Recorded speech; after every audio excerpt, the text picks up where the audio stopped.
আসসালামু আলাইকুম, স্বাগত জানাচ্ছি আরটিভির সন্ধ্যার সংবাদে। পুরোটা সংবাদ জুড়ে আপনাদের সাথে রয়েছে আমরা দুজন, আমি নুসরাত সুজানা, আমি রিদওয়ানা বিনতে জলিল। মুজিববাদী ৭২-এর সংবিধানের কবর দিতে ৩১ ডিসেম্বর আগামীর বাংলাদেশের ঘোষণাপত্র দিতে যাচ্ছে বৈষম্য বিরোধী ছাত্র আন্দোলন। রাজধানীর বাংলা মোটরে সংগঠনটির কেন্দ্রীয় কার্যালয়ে সংবাদ সম্মেলনে জানানো হয়, নাৎসিবাদী সংগঠন হিসেবে আওয়ামী লীগকে অপ্রাসঙ্গিক ঘোষণা করা হবে। বৈষম্য বিরোধী ছাত্র আন্দোলনের সমন্বয়ক হাসনাত আবদুল্লাহ বলেন, ছাত্র জনতার আশা আকাঙ্ক্ষার দালিলিক প্রমাণ হবে এই ঘোষণাপত্র। দীপ্ত চন্দ্রপালের রিপোর্টে দেখুন বিস্তারিত। ৩১ ডিসেম্বরকে সামনে রেখে বিভিন্ন স্লোগান লিখে সামাজিক যোগাযোগ মাধ্যমে আলোচনার জন্ম দিয়েছেন বৈষম্য বিরোধী ছাত্র আন্দোলন ও জাতীয় নাগরিক কমিটির নেতারা। কি হতে যাচ্ছে ৩১ ডিসেম্বর তা পরিষ্কার করতেই বাংলা মোটরে সংগঠনটির কেন্দ্রীয় কার্যালয়ে সংবাদ সম্মেলন করে সমন্বয়করা। মুখ্য সমন্বয়ক আব্দুল হান্নান মাসুদ বলেন, ২৪-এর বিপ্লব ৭১-এর মতো বেহাত হতে দেয়া যাবে না। ২৪-এর এই বিপ্লব আমরা ৯০-এর মতো বেহাত হতে দিতে চাচ্ছি না, ৬৯-এর মতো বেহাত হতে দিতে চাচ্ছি না। আমরা ৭১-এর মতো আমাদের এই ২৪-এর রক্ত ঝরা, ২৪-এর শহীদদের রক্তকে বৃথা যেতে দিতে চাচ্ছি না। সমন্বয়ক সার্জিস আলম জানান, এটি কোনো দলমতের নয়, এটি হবে আগামীর বাংলাদেশের ঘোষণাপত্র। কোন বিষয়গুলোর প্রেক্ষাপটে এই ২৪-এর বিপ্লবটি হয়েছে, কোন বিষয়টির প্রেক্ষাপটে এই ২৪-এর বিপ্লবের পরবর্তী নতুন আশা আকাঙ্ক্ষাগুলো তৈরি হয়েছে এবং মানুষ কি চায়। তো সামগ্রিক যে বিষয়গুলো আমরা আমাদের জায়গা থেকে মনে করি কিছুটা বিলম্ব হলেও একটি ঘোষণাপত্রে লিপিবদ্ধ থাকা দরকার। মুজিববাদী ৭২-এর সংবিধানের কবর দিয়ে নেসিবাদী সংগঠন হিসেবে আওয়ামী লীগকে অপ্রাসঙ্গিক ঘোষণা করা হবে বলে জানান বৈষম্য বিরোধী ছাত্র আন্দোলনের অন্যতম সমন্বয়ক হাসনাত আবদুল্লাহ। যেখান থেকে এক দফার ঘোষণা দেওয়া হয়েছে, ঠিক সেই জায়গা থেকে মুজিববাদী ৭২-এর সংবিধানের কবর রচিত হবে। ঠিক সেই জায়গা থেকে আওয়ামী লীগ বাংলাদেশের প্রেক্ষাপটে একটি অপ্রাসঙ্গিক একটি রাজনৈতিক দল। আমরা প্রত্যাশা রাখছি এই জুলাই প্রক্লেমেশন অফ জুলাই রেভুলেশনে এই নাৎসিবাদী এই দলটিকে সেখান থেকে বাংলাদেশে অপ্রাসঙ্গিক ঘোষণা করা হবে। বৈষম্য বিরোধী ও জাতীয় নাগরিক কমিটির নামে কোনো রাজনৈতিক দল হবে না। যারা এখানে আছেন তারা যে কোনো রাজনৈতিক দলে যোগ দিতে পারে বলে জানান সমন্বয়করা। এই প্ল্যাটফর্মটি কখনো রাজনৈতিক দলে যাবে না। দীপ্ত চন্দ্রপাল, আরটিভি, ঢাকা। সংবিধান বাতিলের চেষ্টা দুঃখজনক বলে মন্তব্য করেছেন বিএনপি স্থায়ী কমিটির সদস্য মির্জা আব্বাস। তিনি বলেন, সংবিধান বাতিল নয়, সংশোধন করা যেতে পারে। ২৪-এর আন্দোলনকে এককভাবে নিজেদের করতে চায় বৈষম্য বিরোধীরা, এমন অভিযোগও করেন মির্জা আব্বাস। এদিকে দলটির সিনিয়র যুগ্ম মহাসচিব রুহুল কবির রিজভী অভিযোগ করেছেন, ঘোলা পানিতে মাছ শিকারের চেষ্টা করছে ৭১-এর বিরোধিতাকারী জামায়াত। দলটির বিরুদ্ধে রক কাটা এবং ব্যাংক দখলের অভিযোগ আনেন তিনি। বিস্তারিত নাজিব ফরাইজের রিপোর্টে দেখব। রাজধানীর নয়াপল্টনে একটি কমিউনিটি সেন্টারে সাংবাদিকদের সঙ্গে মত বিনিময় সভা করে ঢাকা মহানগর দক্ষিণ বিএনপি। এতে দলটির স্থায়ী কমিটির সদস্য মির্জা আব্বাস বলেন, সংবিধানে খারাপ কিছু থাকলে তা বাতিলযোগ্য, তবে শহীদদের রক্তের ওপর দিয়ে লেখা সংবিধানকে কবর দেওয়া হবে বলা ঠিক নয়। শহীদের রক্তের দিয়ে লেখা যে সংবিধান, সেই সংবিধানকে যখন কবর দেওয়ার কথা বলা হয় তখন কিন্তু আমাদের কষ্ট লাগে। কথাটা এইভাবে বলা কি ঠিক হলো? এই ধরনের কথা কিন্তু ফ্যাসিবাদের মুখ থেকে আসে। তিনি আরো বলেন, বিএনপি কখনো ক্ষমতায় যাওয়ার কথা বলে না, শুধু নির্বাচন ও ভোটাধিকার চায়। কেউ যদি ভাবেন সারা বাংলাদেশ আমাদের সমর্থনে আছে, সুতরাং আমরা যা খুশি তাই করব, এটা কিন্তু খুব ভালো লক্ষণ নয়। শেখ হাসিনা চলে গেলেও আওয়ামী লীগের পেতাত্তারা সচিবালয়ে বসেই আগুন ও আনসার বিদ্রোহের মতো ঘটনাকে উস্কে দিচ্ছে বলে অভিযোগ করে মির্জা আব্বাস বলেন, তারা প্রশাসনে থাকলে এমন আরো অনেক ঘটনা ঘটবে। কত কিছু হওয়ার সুযোগ আমরা দিচ্ছি এবং দেব কেন? জাতীয়তাবাদী রিকশা, ভ্যান, অটো শ্রমিক দলের প্রতিষ্ঠাবার্ষিকী উপলক্ষে নেতাকর্মীদের নিয়ে বিএনপির প্রতিষ্ঠাতা প্রয়াত রাষ্ট্রপতি জিয়াউর রহমানের সমাধিতে শ্রদ্ধা জানান বিএনপির সিনিয়র যুগ্ম মহাসচিব রুহুল কবির রিজভী। এ সময় তিনি অভিযোগ করেন, বড় বড় কথা বলে বিএনপির নামে কলঙ্ক লেপন করা হচ্ছে। ৫ই আগস্টের পর ইসলামী ব্যাংক কিভাবে গ্রাস করে নিল একটি রাজনৈতিক দলের অনুসারীরা, তাহলে আজকে কোন মুখে বলছেন এক চাঁদাবাজ পালিয়েছে, আরেক চাঁদাবাজকে কেউ দেখতে চায় না? কাকে উদ্দেশ্য করে বলছেন আমরা কি বুঝতে পারি না? আর আজকে বড় বড় কথা বলেন, কলঙ্ক লেপন করার চেষ্টা করেন বিএনপির নামে।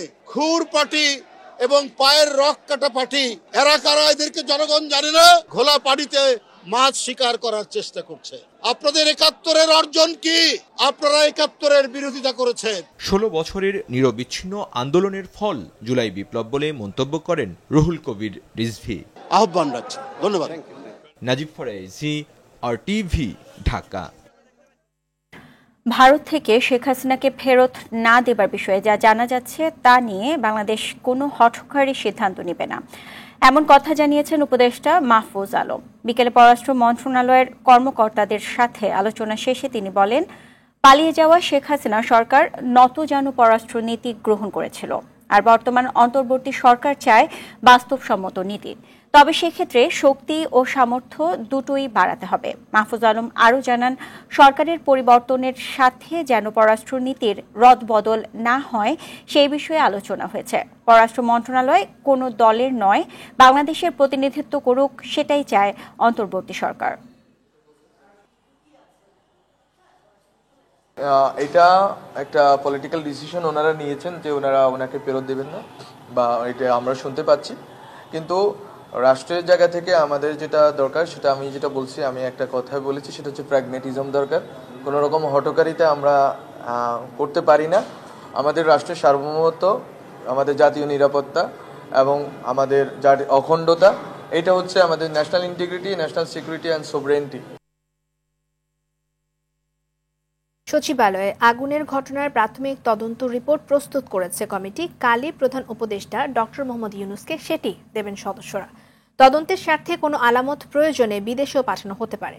বিকেলে প্রধান উপদেষ্টার বাসভবন যমুনার সামনে সংবাদ সম্মেলনে তার প্রেস উইং সদস্যরা এসব কথা জানান। তারা জানান, ঢাকা বিশ্ববিদ্যালয়ে জুলাই বিপ্লবে শেখ হাসিনার গ্রাফিতি মোছার ব্যাপারটি ভুল বোঝাবুঝি বলে সরকারকে জানিয়েছে ঢাকা বিশ্ববিদ্যালয়। তবে স্তম্ভটি ঘৃণা স্তম্ভ হিসেবে থাকবে। ৩১ জানুয়ারি জুলাই বিপ্লবের ঘোষণাপত্র পাঠের উদ্যোগটিতে সরকারের কোনো সংশ্লিষ্টতা নাই বলে জানান প্রেস সচিব শফিকুল আলম। অস্থায়ী পাস নিয়ে কাল থেকে সাংবাদিকরা সচিবালয়ে প্রবেশ করতে পারবে বলে জানিয়েছেন তথ্য উপদেষ্টা নাহিদ ইসলাম। তিনি বলেন, বিগত সময়ে ৩,০০০-এর বেশি অ্যাক্রেডিটেশন কার্ড দেওয়া হয়েছে, তাদের সবাই কিন্তু সাংবাদিক নয়। দুপুরে সচিবালয়ের সামনে সাংবাদিকদের তিনি কথা জানান। এর আগে সকালে সচিবালয়ে কর্মকর্তা কর্মচারীদের প্রবেশে ছিল কড়াকড়ি, নেওয়া হয়েছে জোর নিরাপত্তা ব্যবস্থা।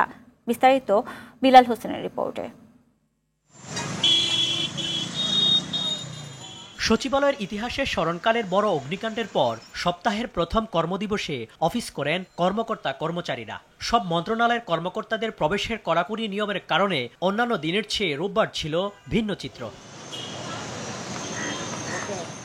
উপদেষ্টা, সচিব এবং দপ্তর প্রধান ছাড়া কারো গাড়ি প্রবেশ করতে দেওয়া হয়নি। অনেকে আবার মোটরসাইকেল নিয়ে এসে পড়েন বিপাকে। যাদের ড্রাইভারের গাড়ি আছে তারা ড্রাইভার দেখা গেছে একটা জায়গায় গাড়ি পার্কিং করবে, অফিসারদের নিয়ে যাবে একটা সময়, কিন্তু আমরা গাড়িটা পার্কিং করবো কোথায়? এটা আমরা ভালোভাবে নিয়েছি, আমরা অ্যাপ্রিসিয়েট করি। যদি এতে ভালো কিছু হয় আমাদের জন্য সেটা মঙ্গলের। ভয়ের বিষয় নাই, তবে একটু তো ভোগান্তি হচ্ছে, হেঁটে যেতে হবে পুরোটা। আমি গাড়ি ড্রাইভ করে ঢুকবো, এখন ঢুকতে পারতেছি না। প্রবেশ পাস না থাকায় বেসরকারি সংস্থার পাশাপাশি গণমাধ্যম কর্মীরাও প্রবেশ করতে পারেননি। আমাদের ঢুকতে না দিলে সৌজন্য সংখ্যা পত্রিকা যদি কাটিং এ না যায়, তো তারা কাটিং করবে কিভাবে? আমরা চাই গণমাধ্যমের যে স্বাধীনতা সেটা বহাল থাকুক, তারই আলোকে আমরা আগামীকালকে থেকে সবাই সেখানে প্রবেশ করতে পারবো। প্রবেশ ইস্যুতে সরকারের সঙ্গে সচিবালয় বিটের সাংবাদিকদের বৈঠক শেষে তদন্তের স্বার্থে কাউকে প্রবেশ করতে দেয়া হচ্ছে না জানিয়ে উপদেষ্টা নাহিদ ইসলাম বলেন, বিগত সরকার যাদের কার্ড দিয়েছে সবাই সাংবাদিক নন। আমাদের প্রায় ৩,০০০+ অ্যাক্রিডিটেশন কার্ড কিন্তু দেওয়া হয়েছে বিগত সময়গুলোতে, এবং আপনারাও এটা ভালো করে জানেন যে এই ৩,০০০+ কিন্তু সবাই সাংবাদিক নন এবং নাম সর্বস্ব বিভিন্ন পত্রিকার নাম ব্যবহার করে অ্যাক্রিডিটেশন কার্ড দিয়ে একটা এখানে সচিবালয়ে প্রবেশের ব্যবস্থা করা হয়েছে। ফলে সেটি আমাদের পুনর্মূল্যায়ন এবং পরীক্ষা নিরীক্ষার প্রয়োজন, এবং সেই সময় পর্যন্ত একটা সীমিত সংখ্যা একটা অস্থায়ী পাস আগামীকাল থেকে দেওয়া হবে। এদিকে ক্ষতিগ্রস্ত মন্ত্রণালয় ও বিভাগগুলোর কার্যক্রম অস্থায়ীভাবে শুরু হয়েছে নগর ভবনে। বিল্লাল হোসেন, RTV, ঢাকা। রাজধানীর শাহবাগ মোড় অবরোধ করে সমাবেশ করছে পোস্ট গ্রাজুয়েট প্রশিক্ষণার্থী চিকিৎসকরা। দাবি আদায় না হওয়া পর্যন্ত রাজপথে থাকার ঘোষণা তাদের। এদিকে ৩ দফা দাবিতে জাহাঙ্গীর গেইট এলাকার সড়ক অবরোধ করে বিক্ষোভ করেছে চাকরিচ্যুত এবং বাধ্যতামূলক অবসরে পাঠানো সশস্ত্র বাহিনীর সদস্যরা। এসব সড়ক অবরোধ করায় রাজধানী জুড়ে দেখা দেয় তীব্র যানজট। শরীয়ত খানের রিপোর্ট। ভাতা বৃদ্ধির দাবিতে গত রোববার শাহবাগ মোড়ে অবস্থান নিয়েছিল পোস্ট গ্রাজুয়েট প্রশিক্ষণার্থী চিকিৎসকরা।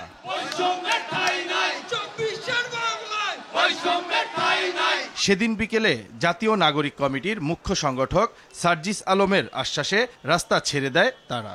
তবে সুরাহা না হওয়ায় এক সপ্তাহ পর ফের শাহবাগ মোড় অবরোধ করে প্রশিক্ষণার্থী চিকিৎসকরা। এতে যোগ দেয় বিভিন্ন মেডিকেলের পোস্ট গ্রাজুয়েট প্রশিক্ষণার্থী চিকিৎসক। 30,000 25,000 টাকা আমাদের সম্ভব না। আমাদের একটাই দাবি, আমাদের ভাতা 50,000 করা হোক, অথবা নবম গ্রেড সকল সুযোগ সুবিধা সহ করা হোক, এটাই আমাদের দাবি। চাচ্ছি যে যেন একটা সমপর্যায়ে আসে, যাতে করে আমরা সার্ভাইভ করতে পারি অন্তত। দাবি আদায় না হওয়া পর্যন্ত রাজপথে থাকার ঘোষণা তাদের। যতক্ষণ পর্যন্ত দাবি আদায় না হবে ততক্ষণ পর্যন্ত আমরা এখানে থাকবো। এদিকে শাহবাগ মোড় বন্ধ হয়ে যাওয়ায় আশপাশের রাস্তায় তীব্র যানজট দেখা দেয়। এতে চরম ভোগান্তিতে পড়ে সাধারণ মানুষ। রাজধানীর জাহাঙ্গীর গেট এলাকার সড়ক অবরোধ করে বিক্ষোভ করে চাকরিচ্যুত ও বাধ্যতামূলক অবসরে পাঠানো সশস্ত্র বাহিনীর সদস্যরা।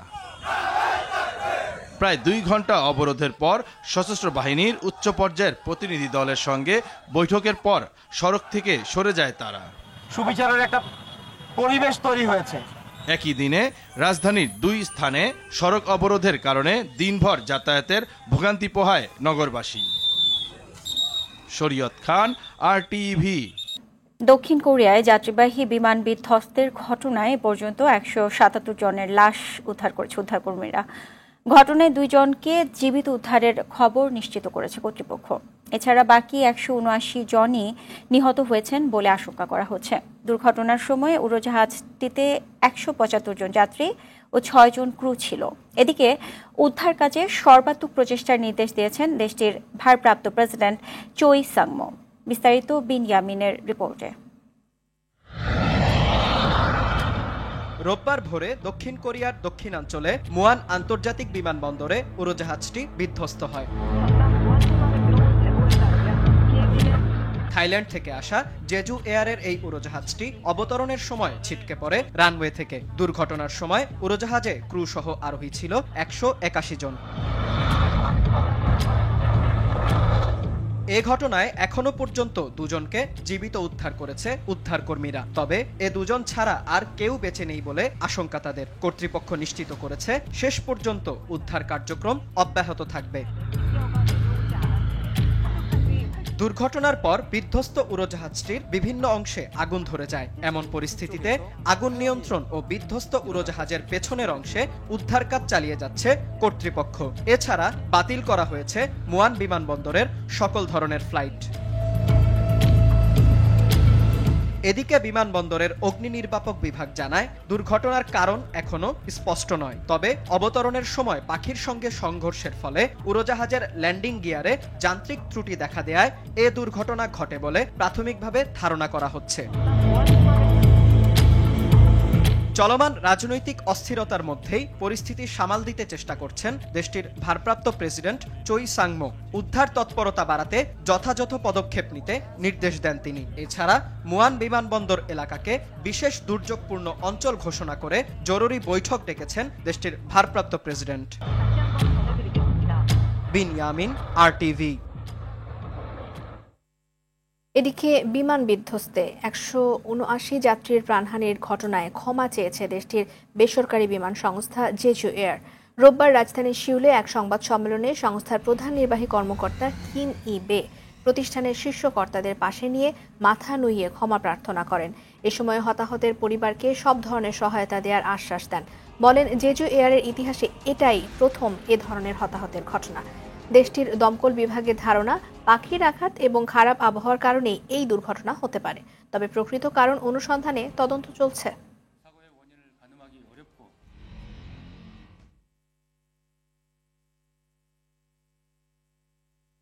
এদিকে দক্ষিণ কোরিয়ার পর এবার কানাডায় বিমান অবতরণের সময় রানওয়েতে বিমান পিছলে পড়ায় আগুনের ঘটনা ঘটল। দক্ষিণ কোরিয়ায় বিমান বিধ্বস্তের কয়েক ঘন্টার মধ্যেই কানাডায় বিমানে আগুন ধরার ঘটনা প্রকাশ্যে এলো। দেশটির হালিফাস্ক বিমানবন্দরে অবতরণের সময় রানওয়েতে পিছলে যায় এয়ার কানাডার একটি বিমান। সঙ্গে সঙ্গে বিমানের একটি অংশে আগুন ধরে যায়। যদিও এখনো পর্যন্ত কোনো হতাহতের খবর পাওয়া যায়নি। ঘটনার পরই ওই বিমানবন্দরে কাজ সাময়িক বন্ধ করে দেয় কর্তৃপক্ষ।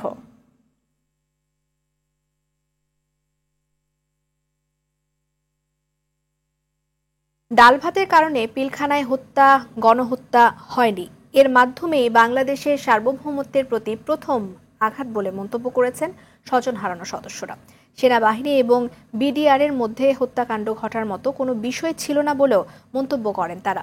বিডিআর হত্যাকাণ্ডের গঠিত নতুন কমিশনের প্রতি সর্বোচ্চ আস্থা রেখে দোষীদের বিচার এবং নির্দোষদের কারামুক্তির দাবি করা হয়। রিপোর্ট করছেন সুফিয়ান ফারাবি।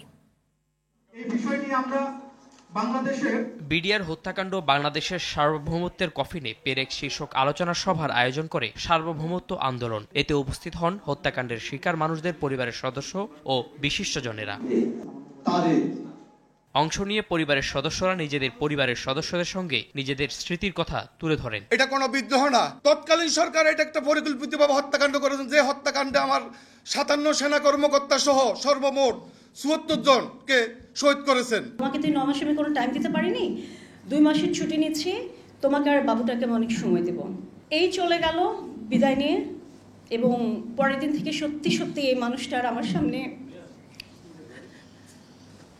ছিলেন না। ফ্যাসিবাদী শাসক বিডিআর হত্যাকাণ্ডের দিনে বিপিএল আয়োজন করে জাতিকে ভুলিয়ে রাখার চেষ্টা করত বলে মন্তব্য করেন বিশেষজ্ঞরা। বলেন ধামাচাপা দেওয়ার নানান অপচেষ্টার কথা। যখনই 25শে ফেব্রুয়ারি 26শে ফেব্রুয়ারি আসতো, আমাদের কাছাকাছি হতো, হঠাৎ করে দেখবেন তখন ক্রিকেটের মৌসুম, একটা ক্রিকেট দিয়ে জাতিকে ভুলিয়ে দেওয়া হতো। যেটা সেনাবাহিনী প্রধান, এই সেনাবাহিনীকে টিকিয়ে রাখতে হবে। সেনাবাহিনী শেষ হয়ে যায়, দেশটা শেষ হয়ে যাবে। আমার মনে হয় মজ্জাগতভাবে তিনি খুনি, আর সেই জন্যই তার নামে লেখা এখন ঢাকার পোস্টারে যেখানে যান দেয়ালে দেখবেন খুনি আছে না। এটা কি আমি দিয়েছি? এটা সাধারণ মানুষ দিয়েছে। তার মানে তারা সবাই জানে এই হত্যাকাণ্ডের জন্য তিনিই দায়ী। এ সময় অন্তর্বর্তীকালীন সরকারের প্রতি কৃতজ্ঞতা জানিয়ে তারা বলেন কমিশন প্রধানের প্রতি সর্বোচ্চ আস্থা রয়েছে তাদের। আপনার বক্তব্যে পিলখানা হত্যা সহ বাহিরের সকল ইউনিটের কথা উঠে আসায় আমাদের বাহিরের ইউনিটের সকল ক্ষতিগ্রস্ত বিডিআরের মনের সংখ্যা দূর হয়েছে। সুষ্ঠু বিচারের মাধ্যমে দোষীদের শাস্তি ও নির্যাতিত সদস্যদের মুক্তির দাবি তোলা হয়। কোর্টের দিন স্থায়ী মুক্তি বা জামিন দেওয়ার আবেদন। সুফিয়ান ফারাবি, আরটিভি, ঢাকা। শেরপুর ময়মনসিংহ মহাসড়কে বাস চাপায় সিএনজি চালিত অটোরিকশার 6 যাত্রী নিহত হয়েছে। বেলা 11:30টার দিকে কুড়িগ্রামের রৌমারী থেকে ছেড়ে আসা ঢাকাগামী রিফাত পরিবহনের একটি বাস শেরপুরের ভাতশালা ইউনিয়নের জুড়া পাম্প এলাকায় যাত্রীবাহী সিএনজি চালিত অটোরিকশাকে চাপা দেয়। এতে ঘটনাস্থলে 5 জন নিহত হয়। তাদের মধ্যে 3 জন নারী ও 2 জন পুরুষ। একজনকে আশঙ্কাজনক অবস্থায় উদ্ধার করে শেরপুর সদর হসপিটালে নেওয়া হলে চিকিৎসক তাকেও মৃত ঘোষণা করে।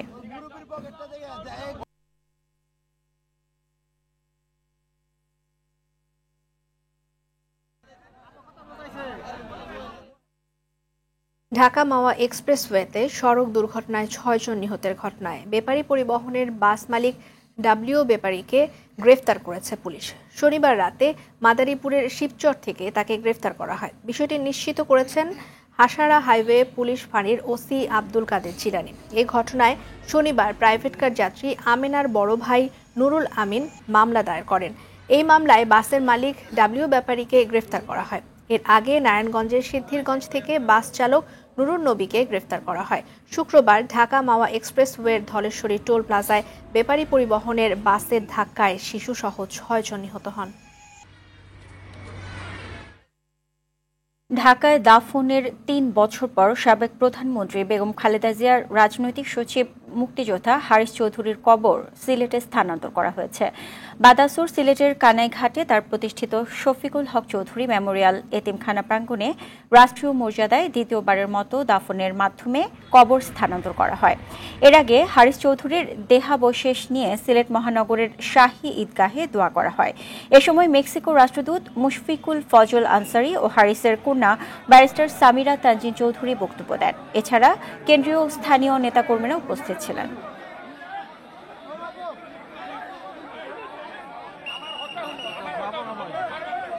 তো আমার বাবার যেরকম অবস্থা ছিল, শুধু বিএনপি করার জন্য কত কর্মীর উপর দিয়ে কি ধরনের অত্যাচার গেছে, তাদেরও তো কোনো জীবন ছিল না। তো আমরা আসলে আমরা সবাই একে অপরের ব্যাপারে সহকর্মী, এবং আমরা কেউই কম কষ্ট পাইনি। আমার মতো আরো অনেক সন্তান আছে যারা বাবা হারিয়েছে, যাদের বাবারা গুম হয়েছে, এবং যাদের বাবারা হয়তো এখনো অনেকে জেলে, যাদের এখনো রেহা শেষ হয়নি। আওয়ামী লীগ সরকার মানুষকে গুম, খুন, হত্যা করে ক্ষমতায় থাকতে চেয়েছিল বলে মন্তব্য করেছেন ধর্ম উপদেষ্টা ডক্টর আ.ফ.ম. খালিদ হোসাইন। শনিবার দুপুরে গাজীপুরের কালিয়াকৈর উপজেলার পূব চান্দোরা ইসলামিয়া মাদিনাতুল উলুম তাফসিরুল কুরআন মাহফিলে এই মন্তব্য করেন তিনি। এ সময় তিনি বলেন, আগামীতে এদেশে দিনের আলোয় নির্বাচন হবে। যখন নির্বাচন হবে তখন সবাই দিনের আলোতেই ভোট দিবেন। এ সময় কালিয়াকৈর পৌর বিএনপির যুগ্ম সাধারণ সম্পাদক সাইজুদ্দিন আহমেদ, বিএনপির কেন্দ্রীয় শ্রম বিষয়ক সহ সম্পাদক হুমায়ুন কবির খান সহ সংশ্লিষ্টরা উপস্থিত ছিলেন।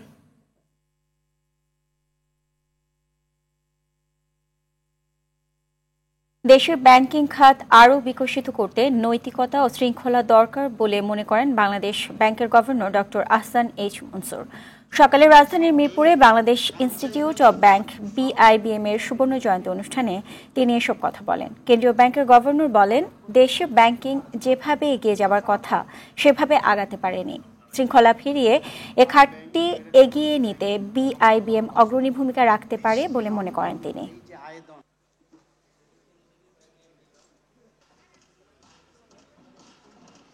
ব্যাংকিং খাতের বাংলাদেশে অনেক দূরে গিয়েছে, কোনো সন্দেহ নেই। আবার অন্য দিক থেকে দেখলে এটাও বলতে হবে যে ব্যাংকিং খাত যত দূর এগুতে পারত, বা পুরো আর্থিক খাতটাই যত দূর এগুতে পারত, সেটা আমরা পারিনি।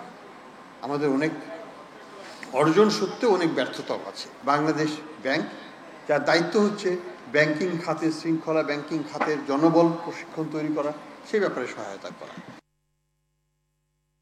বার্ষিক উন্নয়ন কর্মসূচি বা ADP বাস্তবায়নে ধীর গতিতে এগুচ্ছে অন্তর্বর্তী সরকার। চলতি অর্থ বছরের প্রথম 5 মাসে খরচ হয়েছে 34,214 কোটি টাকা, যা এর আগের অর্থ বছরের একই সময়ের তুলনায় 12,500 কোটি টাকা কম। তবে খরচের এমন ধীর গতিকে ইতিবাচক হিসেবেই দেখছেন বিশ্লেষকরা। তাদের মতে, আগের সরকারের রাজনৈতিক বিবেচনায় নেয়া অহেতুক প্রকল্পে খরচ না করাই উত্তম। সেলিম মালিকের রিপোর্ট। পররাষ্ট্র মন্ত্রণালয়ের অধীনে Pakistan, Germany, Australia, Bhutan, Brunei ও সৌদি আরবে 7টি চ্যান্সারি কমপ্লেক্স তৈরির প্রকল্প রয়েছে। বরাদ্দ মোট 134 কোটি টাকা। তবে অর্থ বছরের প্রথম 4 মাসে অর্থাৎ জুলাই থেকে অক্টোবর পর্যন্ত 1 টাকাও খরচ করা সম্ভব হয়নি। IMEDর তথ্যে জানা গেছে, জুলাই থেকে নভেম্বর বার্ষিক উন্নয়ন প্রকল্পের খরচও দেখা গেছে রক্ষণশীলতা। 2023-24 অর্থ বছরের এই সময় খরচ হয়েছিল 46,857 কোটি টাকা, আর চলতি অর্থ বছর খরচ হয়েছে মাত্র 34,214 কোটি, যা মোট বরাদ্দের 12.29%। জুলাই আগস্ট বিপ্লবের পরবর্তী সময়ে অনেক ঠিকাদার কিন্তু পালিয়ে গেছে, অনেক প্রকল্প পরিচালক কিন্তু তাদের সহায় সম্পত্তি বিক্রি করে বিদেশে চলে গেছে এর মধ্যে। তো যার ফলে ওইখানে কিছুটা শূন্যতা আছে, মানে এই যে প্রকল্প বাস্তবায়নের যে প্রশাসন, তারপর সেখানকার ঠিকাদার, কেনাকাটা, এই জায়গাতে কিছু অচল অবস্থা এখনো আছে এবং সেটা আরো কয়েক মাস থাকবে।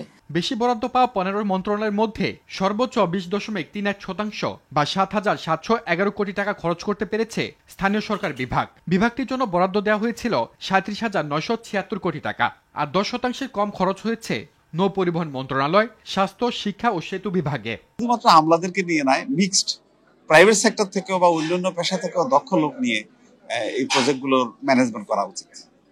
তাহলে হয়তো আরেকটু এফিসিয়েন্সি বা একটু গতি আসবে। বিশেষজ্ঞরা বলছেন, উন্নয়ন প্রকল্প বাস্তবায়ন ও খরচ আরো দক্ষতা ভিত্তিক হতে হবে। এক কোয়ার্টারের টাকা অন্য কোয়ার্টারে নেওয়া যাবে না। এই ধরনের যদি একটা বাধ্যবাধকতা তৈরি করা যায়, যে ঠিক আছে প্রতি 3 মাস পর পরই প্রজেক্টের অ্যাসেসমেন্ট হবে যে কি হলো আসলে খরচের, তো এরপরে ওই কোয়ার্টারে যতটুকু হওয়ার কথা ছিল সেটা যদি অন্য কোয়ার্টারে হয় তাহলে সেই টাকার ল্যাপস হয়ে যাবে। এইভাবে যদি চাপ তৈরি করা যায় তাহলে সেই ক্ষেত্রে আমি মনে করি যে অর্থের অপচয়ের সুযোগটা কম থাকে। চলতি 2024-25 অর্থ বছরে উন্নয়ন প্রকল্পে বরাদ্দের পরিমাণ 2,65,000 কোটি টাকা। সেলিম মালিক, RTV, ঢাকা।